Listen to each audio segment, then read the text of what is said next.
Hello everyone, welcome to the next episode on SAP UI5 and Fiori training.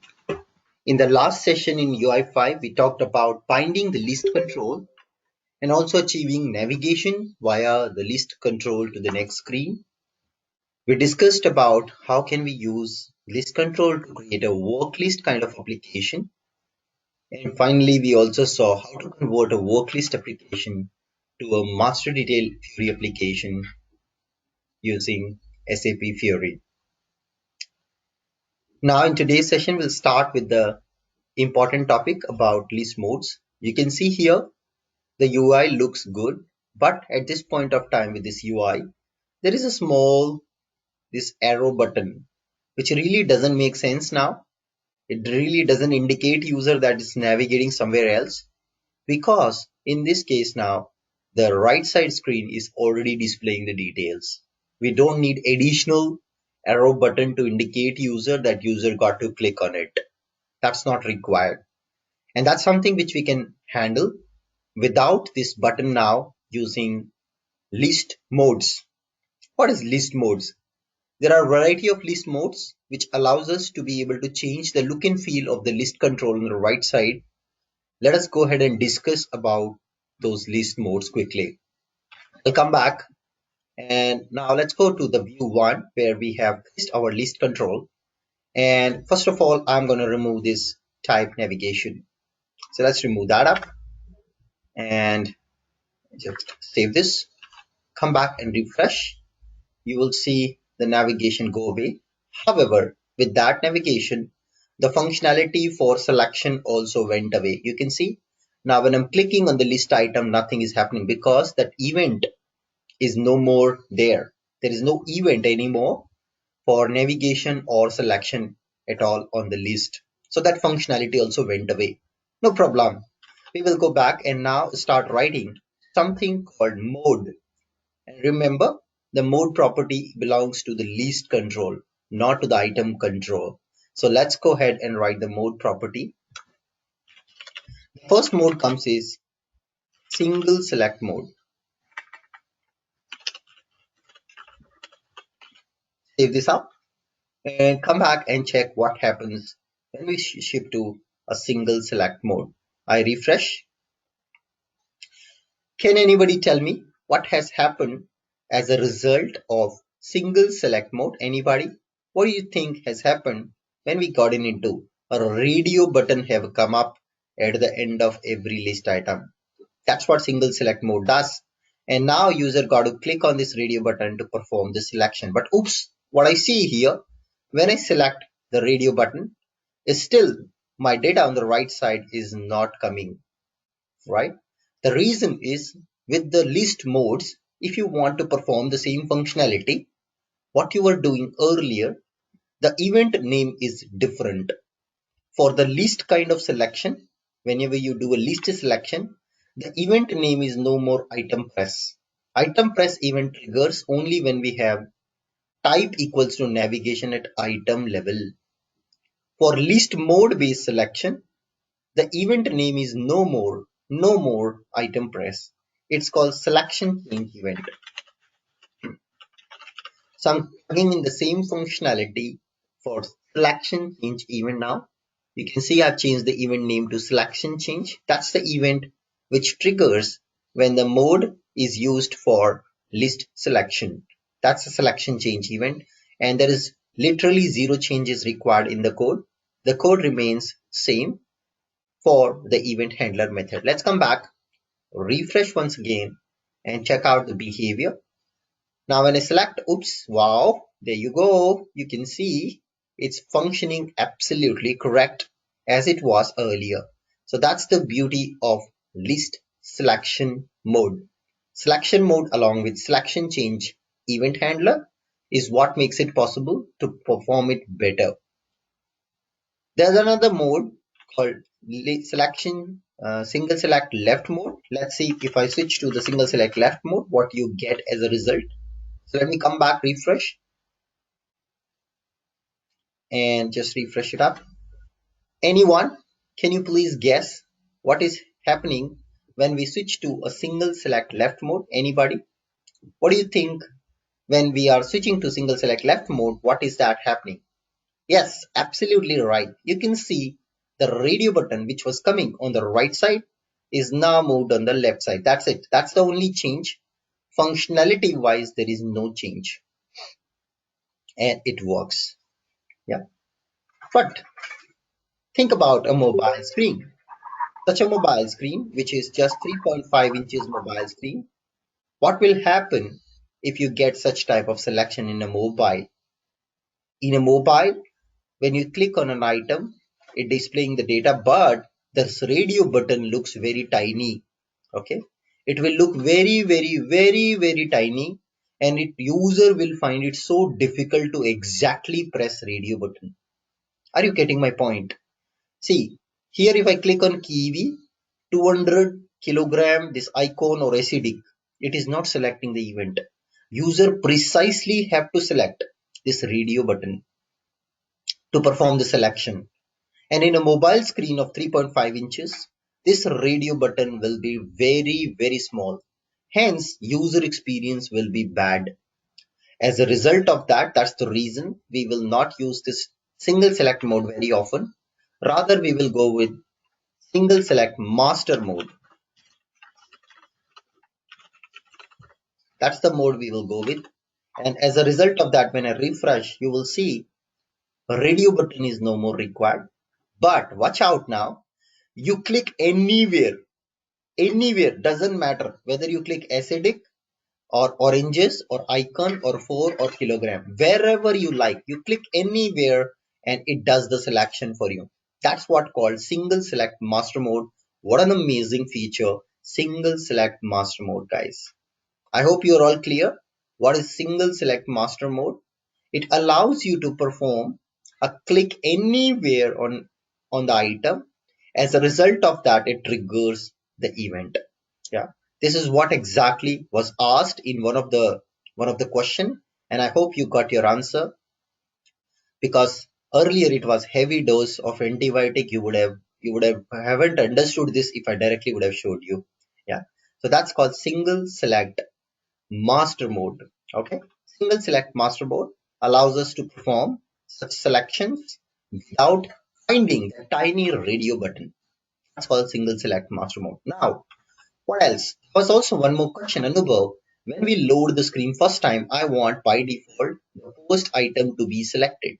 So you can see when you're loading it, I want my first item to be selected by default, and the data for that should also come on the right side.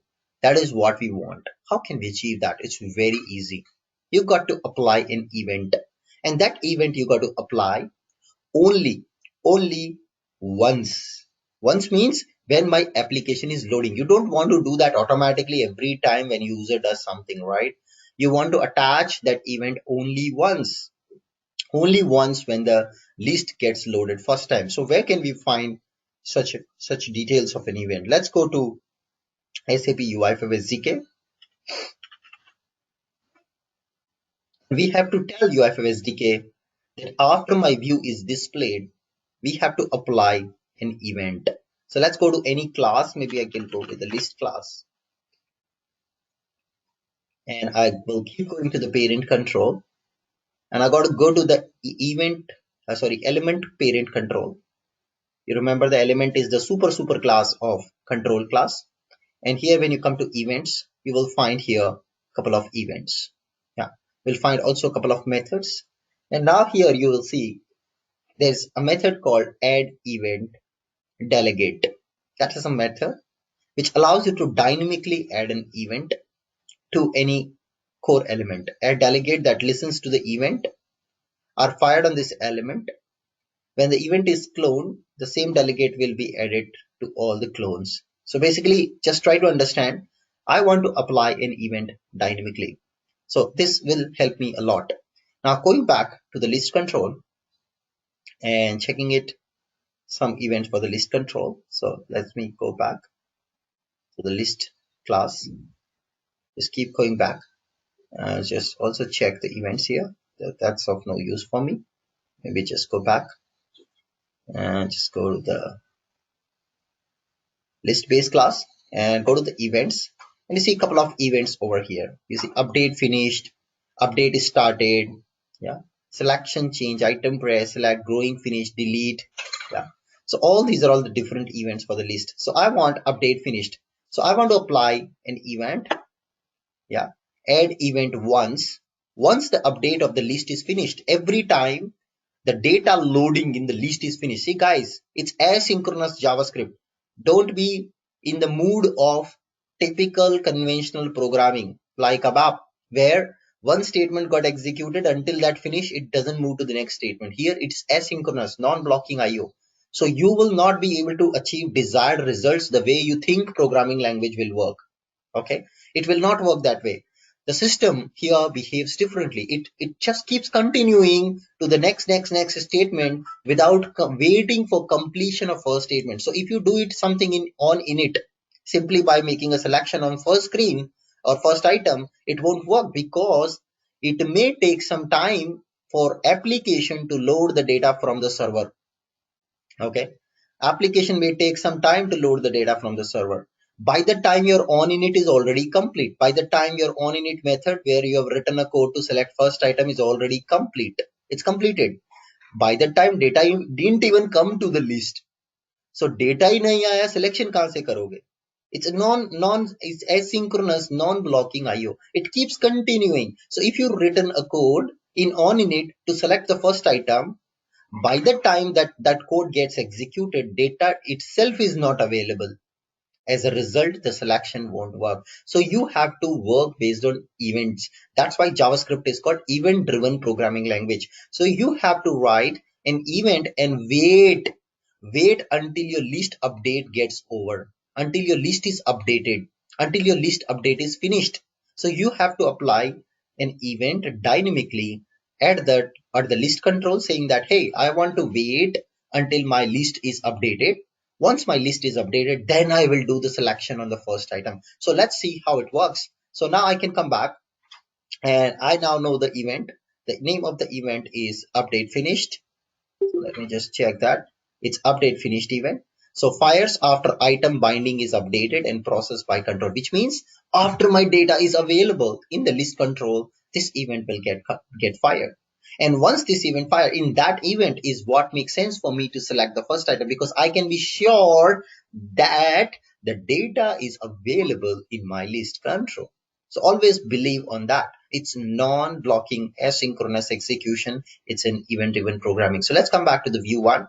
Simply by writing won't help. Simply by writing olist.select first item won't help.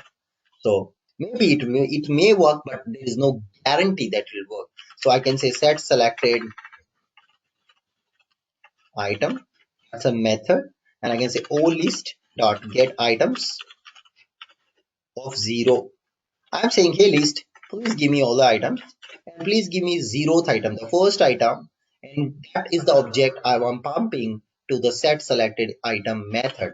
This is the call which I have to make to select the first item by default. And watch out, I'm doing it in init, and it doesn't guarantee that by this time this method executes, the data is available or not, because it's asynchronous execution. So let me refresh. You may see it working, but here you see it's not working.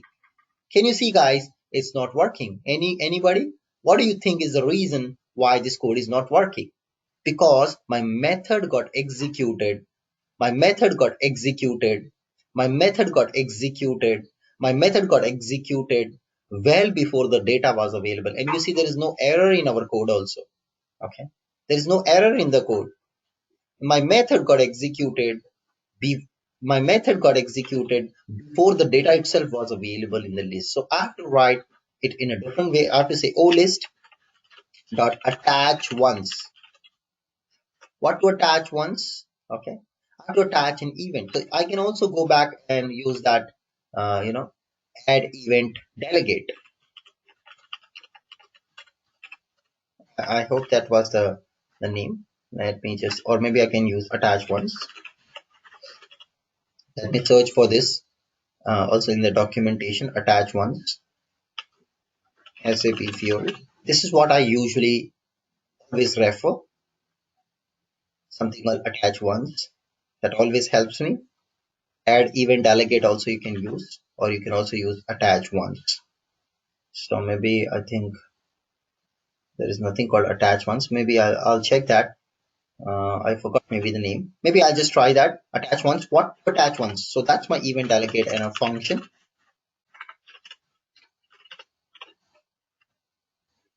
And I'll say update finished. So what was my event name? It was updated finished. This is the event. Once my list update is finished, please call this function for me. And within this function, then I'm going to say, hey, can you please select my first item? So that is the code. So now here, what code you're executing, you are actually instructing SAP UI5, hey UI5, this function, this piece of code which I have, please keep it with you. Okay. Please register this code with you. The moment you encounter that your list control it finished uploading, your list has got the data, this event gets triggered. As a result of that, hey UI5, please apply my code after the list is updated with data. And the beauty of this is it will automatically select your first item once the data is available in the list control. I hope you got the idea, guys, how this code is working. Let's go ahead and test it. So I'm going to come back and refresh the page. If my event handler is correct, no, it's not correct. There's something wrong. It's not attached one. So maybe I have to use the same method, which was add event delegate. That was the method which we got from the element class, add event delegate. And I'm saying update finished. Please call my function and update the list control. Let's come back and test now. So I can just come back, refresh, and see what happens. So oops, it's not working. There's something wrong. Press F12. And I have to also now put a debugger to check if at least it's coming to this piece of code or not. Okay, so let's do that. So it should hit my debugger every time the list update is finished. Every time the data loading in the list is complete, it should trigger my event handler. If it is triggering my event handler, I will be sure, rest assured that yes, it's asynchronously calling my functionality for event handling after the list update is finished. So maybe just come back. No, it's not. It's not calling that.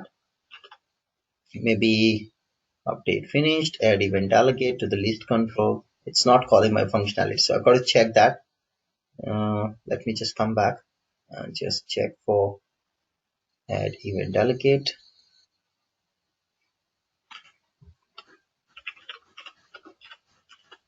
SAP UI list.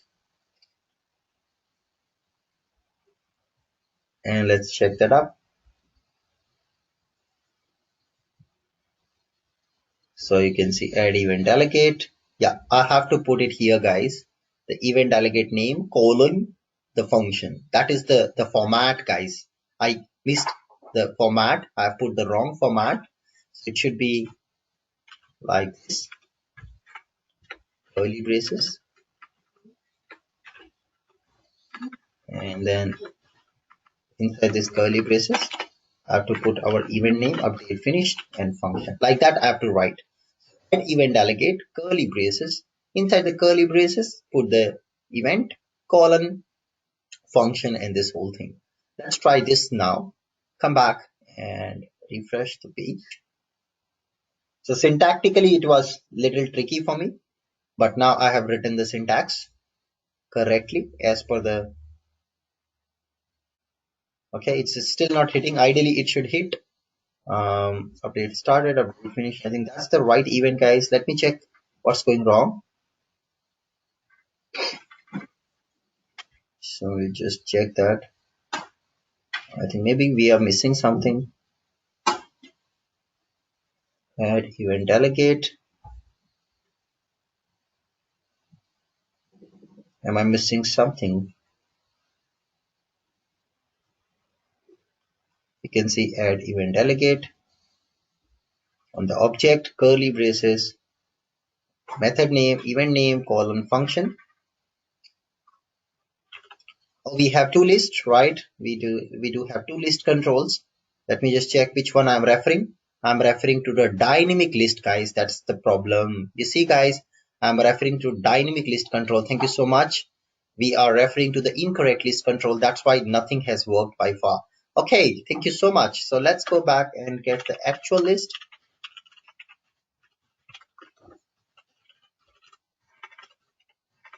try to get the view object of that list control.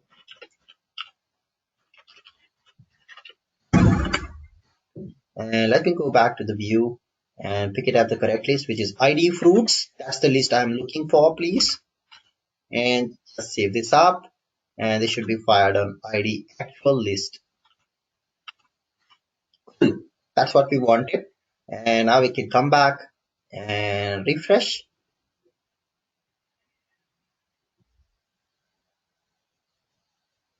It is still not triggering. Something wrong. Ideally, it should trigger my event handler for handling this. It didn't trigger. Ideally, it should trigger. Every time the update happens, it should trigger my event handler. Let me just check. No, it's not. I have to check that why it's not working. So update finished. Every time the data is finished updating in the event handler, in the list control, it should do that. Maybe I just do one thing, try this piece of code in it directly.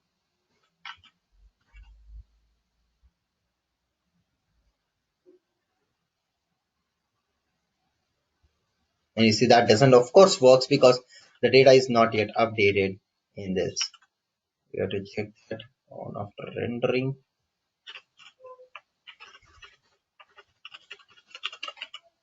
Let's try this one.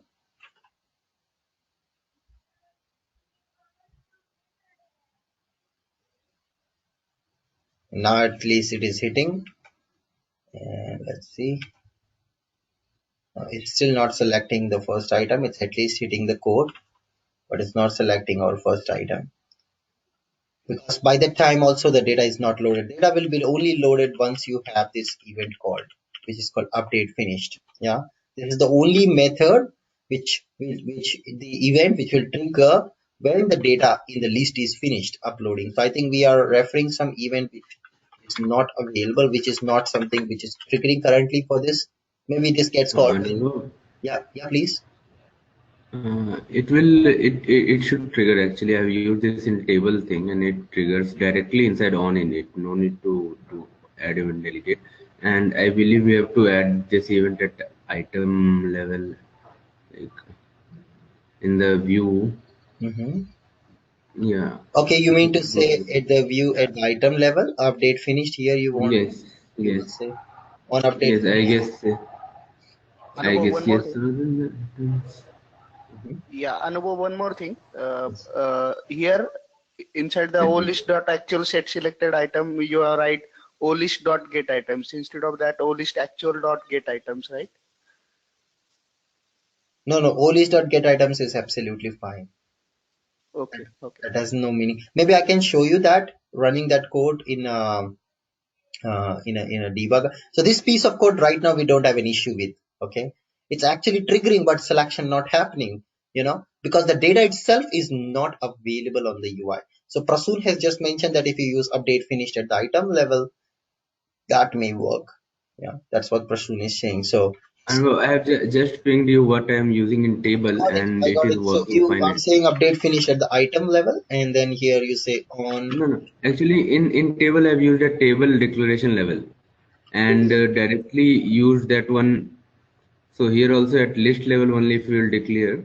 Yeah. On update like this, right? Update finished. Yes. So Yes. Just now, copy this and directly we can call it in the right.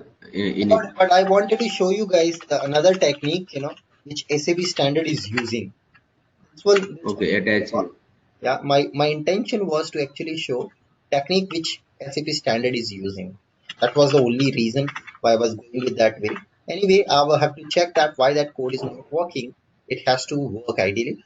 I will right now go with this one where I'm putting directly the update finished event O list is handler. unknown. Yes. Another O list is Yeah, one second. So here we have update finished event now. Directly we have put it in the view. And we are saying, hey, once the update is finished in the list, please call my onUpdate method. And now when it comes to onUpdate method, here we will get the list control object one more time, our OList actual control. That's what I'm going to get. And then we will say, hey, yeah. So you can also do this event.get source, yeah, rather than being dependent on ID because this event belongs to the list control, you can directly do get source, and then all list actual you have to put. I think in the last code, I think is triggering, but we have this O list changed to O list actual. Okay, let me give a last try. Okay, last try and check it out. So here I missed also the O list to O list actual to get its item. That was also one problem which was there. Let's give a last try because they both behaves absolutely same. They both has to behave absolutely same. Whether you dynamically attach an event or you attach an event statically with your view, they both have to behave actually same. Now it is not triggering at all now. The reason is I'm not sure. Again, maybe let's give a try then this one. I have to check that, guys. I'll check that. So that's something called to do. Why it's not triggering. And I will go with this one, the option number 2, where we directly put the event handler update finished on update, and this should trigger my method. And when the list loads, the first item should be selected by default with this piece of code. Let's come back and test it. So I'm just gonna close this console and refresh. And still you see person, it's not even working. So there is something wrong. It is not. Can we do F12 once, please, F12 while triggering because we didn't have debugger here. Let me At debug. least we will know that at least we will know it is hitting or not. I think it's even hitting before the data, or maybe could be the reason that this event works with OData binding, not with the JSON binding. And you see, Okay, guys, model binding. no, that's not the reason. See, it triggered. Okay, There is no data at yes. this point of time in the list, and it has triggered the event. Can you see that? There is no data right now in the list, and it has triggered the event. As a result of that, ये select ही नहीं करेगा. There is no data in the list. What will it select? Yeah, it gets you the control. And now if I try to test how many items do I have, please tell me the first item data. Let's do that. It is giving item. Okay, it has items. Yes, it is just not displaying. It will take. It will have. Yeah, maybe. Let's give it a try. Set selected item. I think yeah, It this. has again triggered.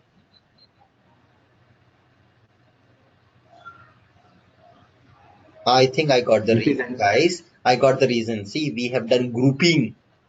Due to grouping, the first item which you have is acidic. And this Which item, is actual getting. item is this one, second item. So group को कभी select नहीं कर सकते हो. If you try to select the group, it won't work. Let me give a try. Because of the grouping, this is a problem. Let me remove the grouping. Go back and remove the grouping. Save it. Just try. I think that code will also work then. Refresh. And yes, voila. Can you see, guys?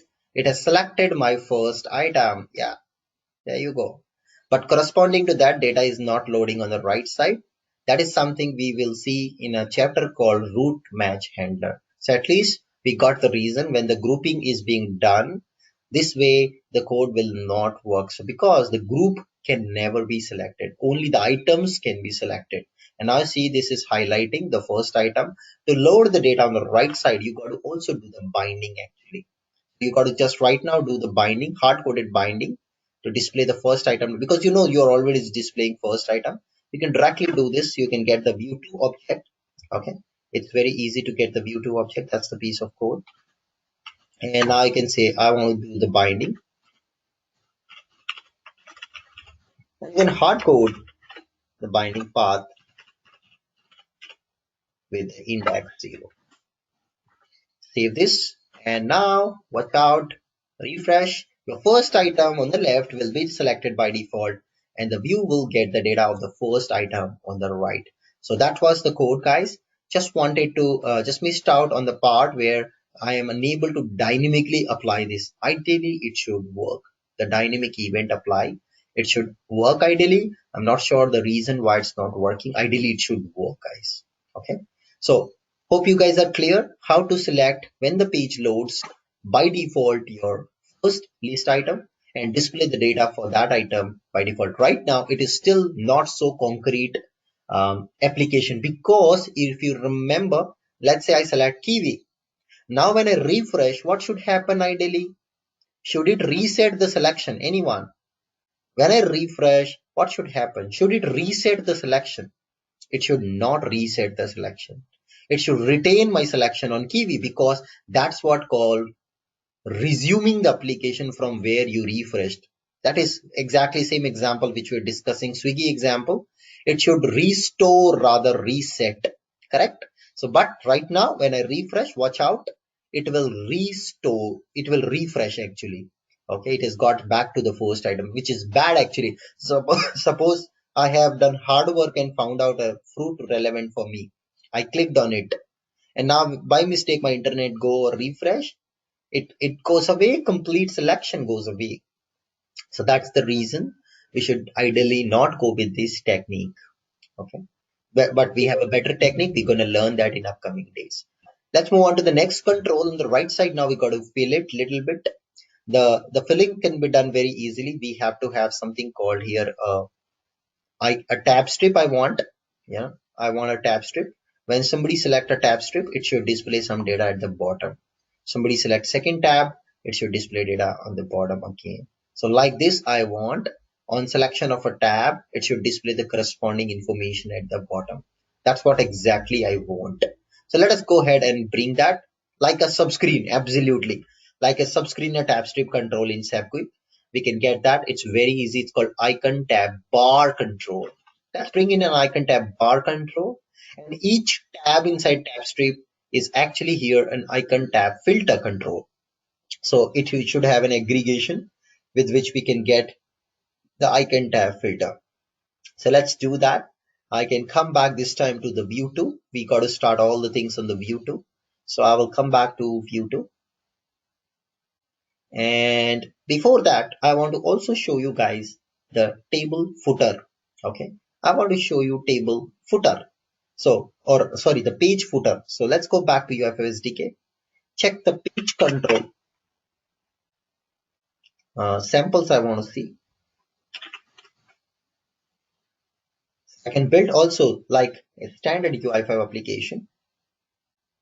Go to the sample and you can observe guys at the bottom, you have something called a footer, right guys? A page has something called a footer and this footer has a couple of buttons at the bottom. I want also a footer with lots of buttons at the bottom. How can I achieve that? Very, very easy. Let's switch to the XML based view for this XML code of this view sample. And now it shows you the complete code. You can see there is a page object. The page object has three aggregations or four aggregations here. This page has header content, subheader, content, and footer. You can expand the footer. A footer has a toolbar and it has these buttons inside. Yeah, so that's a footer aggregation at the page control level. So we can also use that footer with toolbar and some couple of buttons. Let's come back. I'm going to add a page control and you see there's a content aggregation. So we're going to add also a footer inside, and this footer should have a toolbar and this should have, I can have a button text is okay, and the type is accept. That brings the green color icon which you saw there. A green color icon comes because of this type property accept. And I can say on, sorry, press on.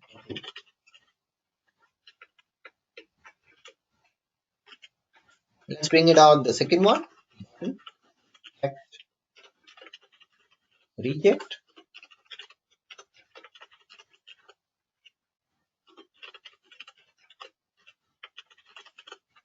on reject. And guys, what else? You can see instead of using an ending tag like this, in XML you can also use slash and end. This is another way to end a control. Just a small tiny information, but really very helpful and not non confusing. Sometimes you see people ending control like this. Sometimes people see ending control with proper end tag. Okay, any option you can use to end a control based on your convenience. Okay, so that's what you can use. And now we are done. Let's save this up, come back and refresh the page. We're going to get a footer with two buttons on the detail screen. There you go. Wow. Can you see, guys? You have got the buttons at the bottom. One is in the green color because the type is accept, and one is in the red color because the type is reject. That's a footer. To match the layout in the master screen also, I want a button at the bottom. Yeah, I want a toolbar, empty toolbar at the bottom in the master screen also. Okay, let's do that. So we will come back to the master page, which is view one, and also gonna add a empty footer here just to match the screen layout, to make it look better, to make it look standard. Yeah, you will also get a small footer with the toolbar, empty toolbar I'm adding. And now let's come back, refresh. So you will see master also have got, now it looks proper. Yeah, it looks a straight bar which gives a coherent experience to you guys. Now still we have an issue. What is the issue? What do you think is an issue? Suppose now if I show this application, what do you think as compared to standard, which we just saw, what is the difference when it comes to your footer, when it comes to your toolbar? What do you think is the difference as compared to the standard? What is the difference between the standard and yours? Your code and standard code. What is the difference? Yes, absolutely right. Many of you have guessed it already correct. In our case, the buttons are on the left side, but in case of standard, the buttons are on the right side. Yeah, that is a difference. You can see they are on the right side, there is on the left side. What do you think, guys? Why would the standard had put these buttons on the right side? Any guess? Anyone?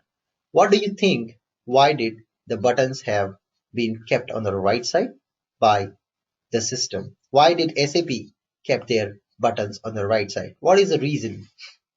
Okay, what is the reason? Reason is all about user experience. Yeah, reason is all about user experience. What is user experience? Most of the world population, most of the world population is right-handy, right? They use their mobile on their right hand side.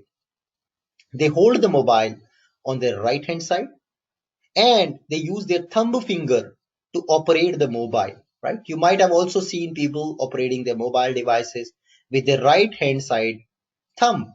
They hold the device on the palm, right side palm, and then they operate the mobile with the thumb. The thumb is actually smaller as compared to other fingers, correct?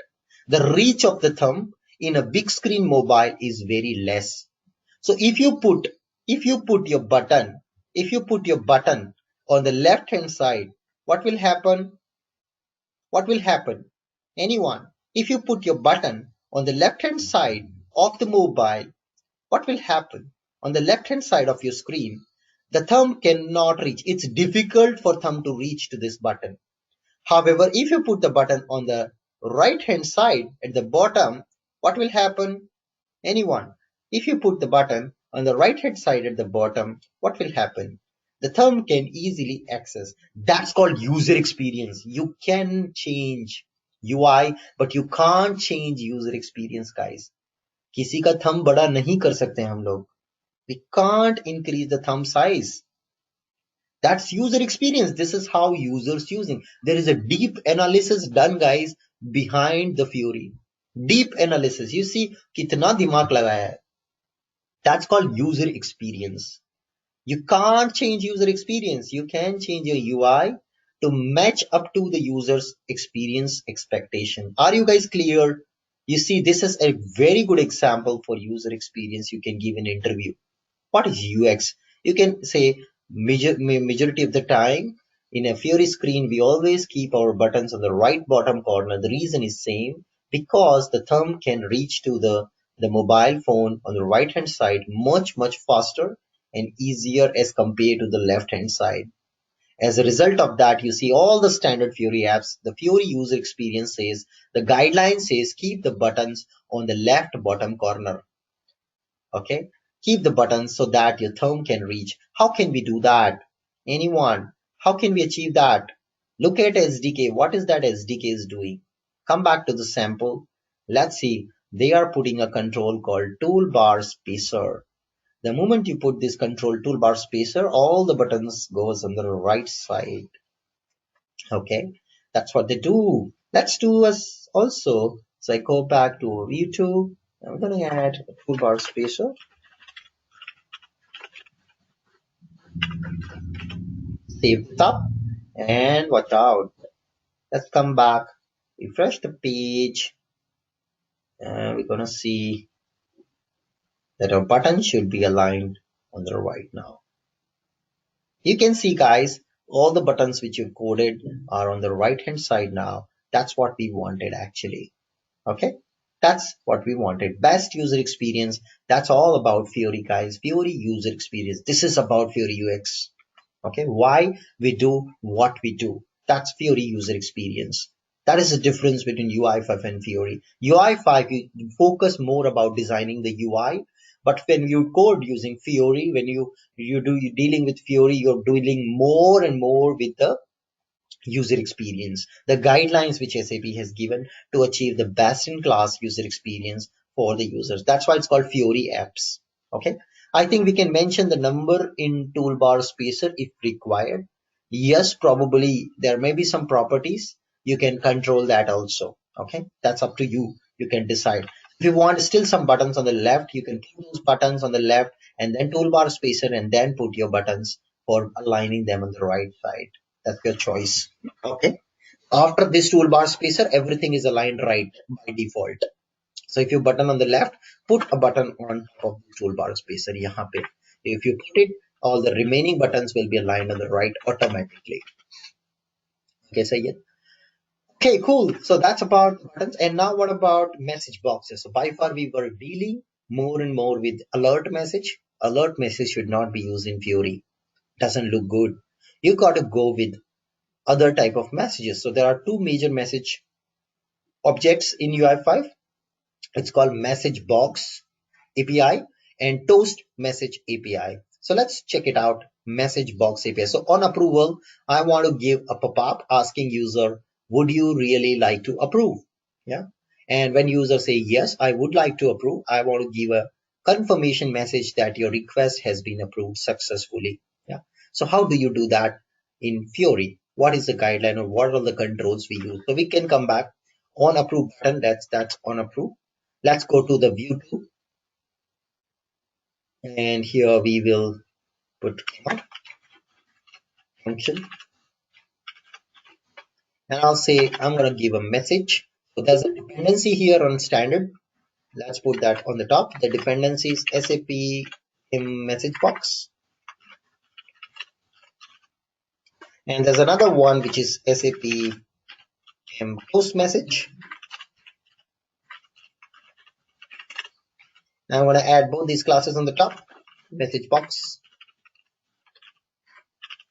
and toast message.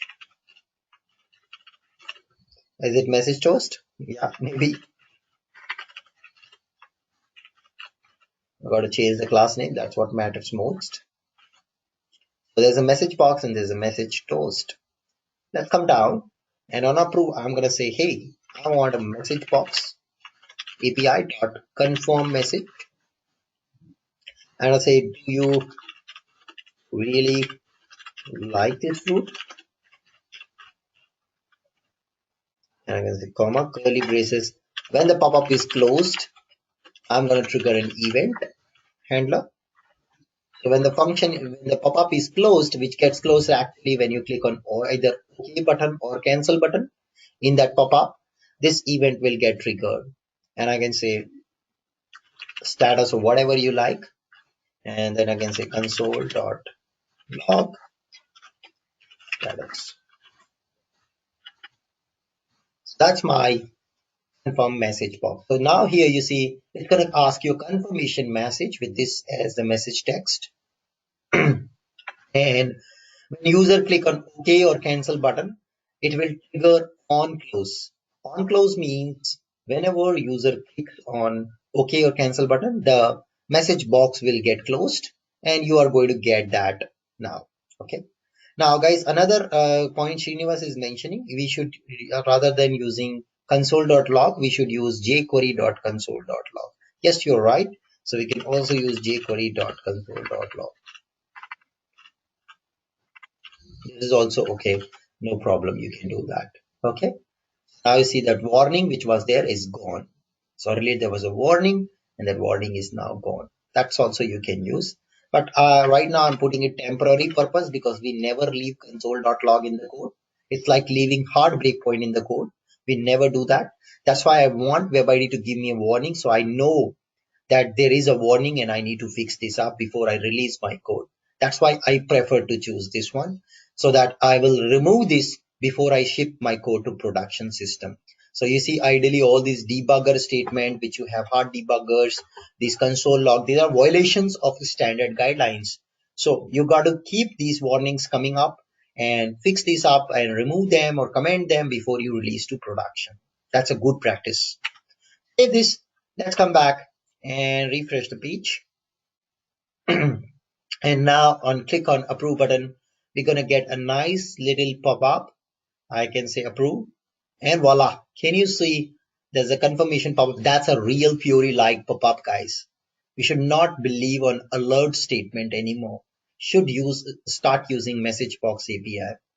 And now whether you click on OK or cancel, it's going to trigger an event, and that event is on close event, and as a result of that the result will be printed in console. Whether you click on OK, you see it's OK printing. Again, if I open and I say cancel, you can see it's printing cancel. Clear, guys? So now according to that you can actually go ahead and write your code up. So let's come back and here on close event, and now I know that I know the status, so I can remove this. That's not a good practice. And I see if condition the status equals to okay, and I want to do something, and what is that I'm going to do? I will tell the system, hey, can you please give me a toast message? So I can say message toast dot show, and I can say, hey, that was a good choice, approved.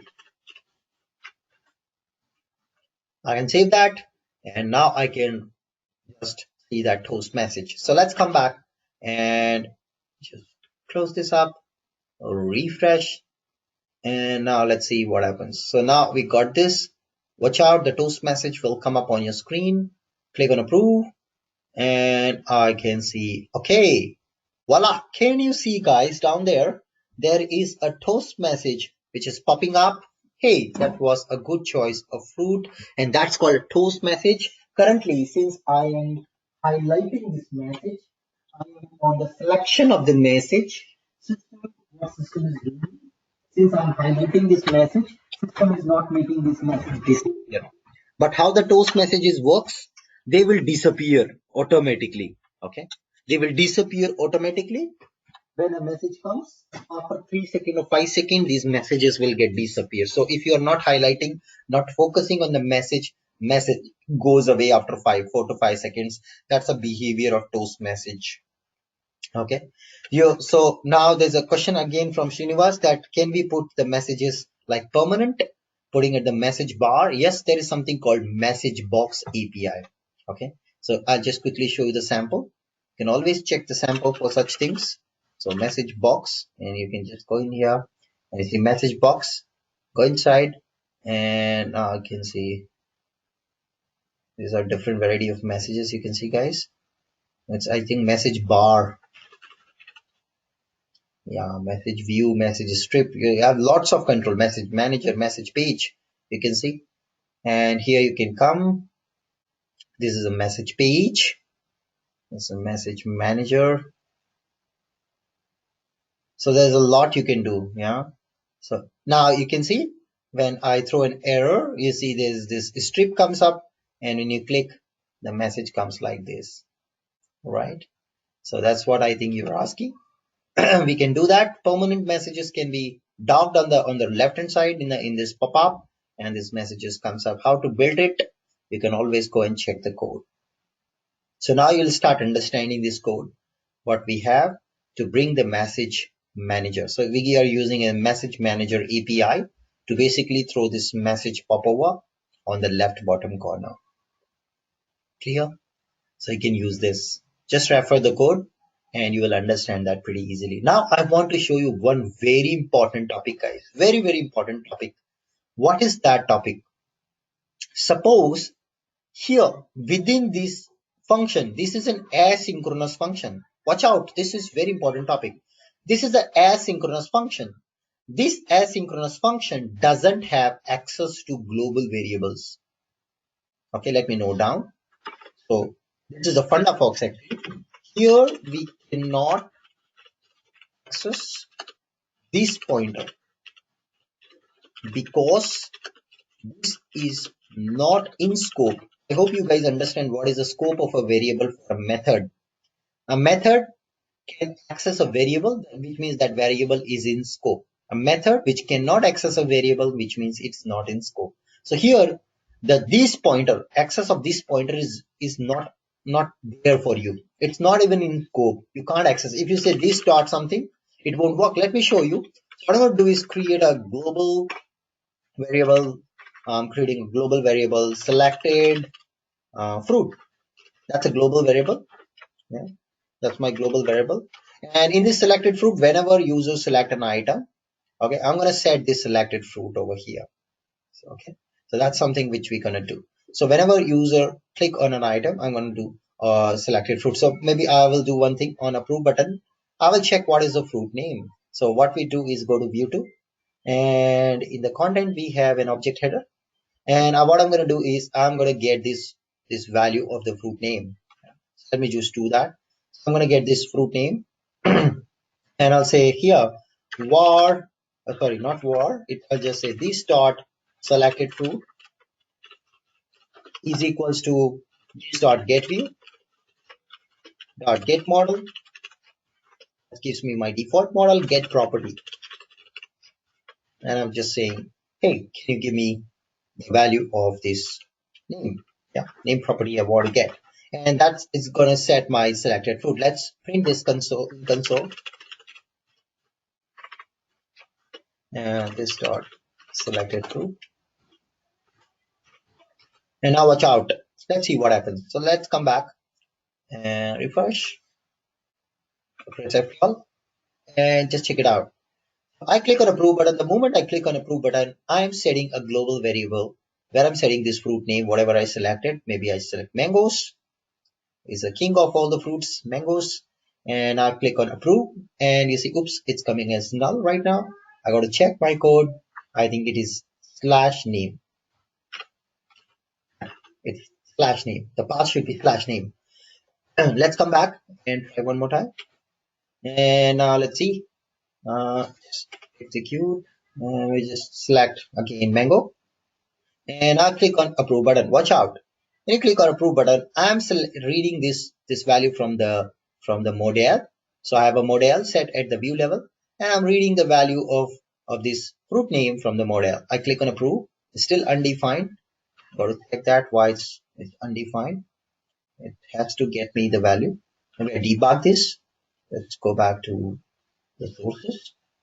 And whenever go to view to, so I say control O, view to controller, and let's come down. And I just put our breakpoint here, say approve, and I see this one get model. Just get the model object, please. That's our model object. I can say that get data. Got it. It's getting you the complete JSON model. The fruit is actually inside somewhere. So that's not a good way of getting the data. We can directly get the data with the object itself. So on the top you have object header control. From object header control, I can get it actually. So maybe this is not a good idea because you don't know the exact path of the item. This is not a good idea to get it. So we go to the view to, and let's give an ID to this object header control. And just say, okay, get view by ID. Please get me my object header, please. And in this, there is a title. So get me this title, please. I'm sure this code will work now. So basically, I'm just reading the title, guys. Whatever title we have, sorry, this title. I want to read that title and store it in a global variable. Nothing rocket science till now. It's something which we all aware of. Maybe I select a, and now watch out. I click on approve button, and when I click on approve button, I am setting a global variable with this title mangoes. So mangoes will come in the global variable. So now you see it came here, and now you see in the global variable you have mangoes. Now coming to the main point. What do you think, guys? Can I access this dot selected fruit? Can I access this dot selected fruit inside here? Can I select it inside this asynchronous function? Are you guys clear? Can I have this global variable accessed within my asynchronous variable? That is not allowed. Why? Because this pointer is not accessible in asynchronous function. So here this is an asynchronous function on close which gets called when user clicks. अब हमको नहीं पता user कब pop-up OK करेगा या cancel करेगा. We don't know when user click on OK or cancel button in the pop-up. That's why it's an asynchronous function. We don't know. It's asynchronous. In asynchronous function, you will not have the scope available for this pointer. It doesn't know what is this pointer. Okay. So if you try to access this dot selected fruit, which is a global variable within this asynchronous function on close, you will not get the access. Let me show you that. So you can see now at least we have the selected fruit in a global variable. It is getting the value at least, and it's printing also on the console. It will print it actually. If I say F8, you can see it's printing mangoes, which means my global variable now has mangoes inside it, the fruit inside it. But now watch out, guys. When you try to select and now say I want to print also, please print the fruit name here. Yeah, this dot my global variable selected fruit. What do you think, guys, will be the result? Ideally, in the toast message, you should get the name of the fruit which is displayed. Correct, guys? Because I've set the name in the global variable, right? Ideally, you should get it, right? This is your assumption that I have a global variable. In that global variable, Anubhav, I have set the variable values. And that global variable I'm trying to access inside this method. And it should be available. That's our assumption based on which we are coding, right?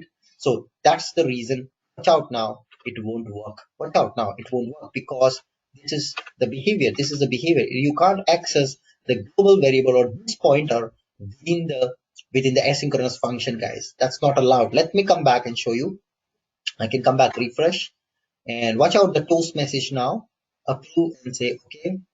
And can you see, guys, what was the fruit which was selected? It was mangoes in the global variable, but inside the event handler, it's coming undefined. ये क्या हुआ? Are you guys clear with problem statement at least? Everybody, please type in chat window. Are you clear with the problem statement at least? What is the problem statement here? You are unable to access your global variable inside the event handler. Yeah, inside the event handler, you are unable to access your global variable. क्या करें? क्या करें? There is a solution to this. This is a very important topic. No book will tell you this topic. No book. No book will tell you this topic. This comes only with experience. You have to do one thing. To be able to give access to this pointer, to this asynchronous function, you must have a local variable. Okay. You must have a local variable. So you have to create here a local variable. You can name it Anubhav and assign this pointer to it. Because the local variable of calling function, again I repeat, local variable of calling function to this asynchronous function. Who is the calling function? On approve is the calling function. Uska local variable. Local variable of calling function will be in scope of the asynchronous function. So again, I write down here the funda fox. Local variable of caller will be in scope of the async function. That's what will happen. Now here I have actually played smart. I have assigned my this pointer which is controller object to Anubhav variable. Now इसको this का access नहीं है but इसको अनुभव का access रहेगा. I use copy and I now change it to Anubhav. Watch out, guys. Now, hope you guys understood this Funda Fox. Are you guys clear with this Funda Fox or not? How to access this pointer in local object? How to access this pointer inside asynchronous functions? I hope you have received it. I hope you have got registered. So that's the Funda Fox which we have about the looking with the variables, and I hope it's clear to all of you now. Let's go ahead and test it. Now we have got a variable, local variable, which will be in scope of this asynchronous function, and in that I've already pre-assigned my controller object, which I can now use to access my global variable from the controller. I hope it's clear all of you now. Fine. Let's go back and test it if it works. So let's come back and now refresh and watch out now what happens. Click on approve, click on OK. Voila! Can you see? It has got the name of the fruit which was stored in the global variable instead of undefined. It's actually now giving mango. Dekhna hai, mango dekhna hai. Let's go to mango. Click on OK. And now watch out, guys. Earlier it was undefined because you don't have the global variable in scope, and now you have uh, the global variable, the local variable of caller function in scope, which is Anubhav variable. With that, you are accessing the global variable. Typically, in real-time world, the name of this variable is kept as that. इसीलिए आपको कहीं code में लिखा दिखेगा var that equal to this, which is actually to give a scope, give an access to it. Okay, that's what it is actually. Are you guys clear with that equals to this? Are you guys clear with that equals to this? What is that equals to? This was also an interview question which was asked, and this was a question which was troubling many of you in standard code. What is that equals to this? It's just that because asynchronous function called by my method will not have access, and yes, this is a standard code actually. This is how SAP also doing in standard SAP code. Okay, in standard SAP code. This is what SAP is doing also in standard SAP code. Are you guys clear what is happening here? Yeah, that equals to this, and now this that is used here to give an access to the local to the variable over here, right? That's what we're doing.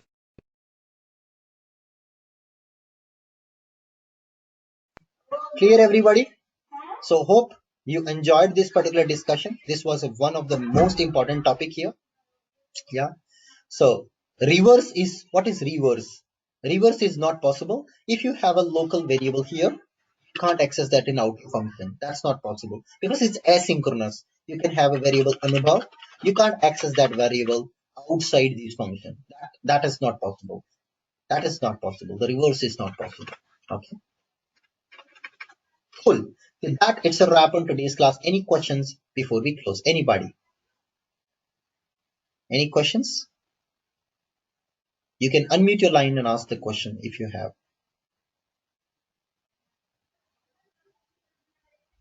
Can we access app object and then controller? Yes, why not?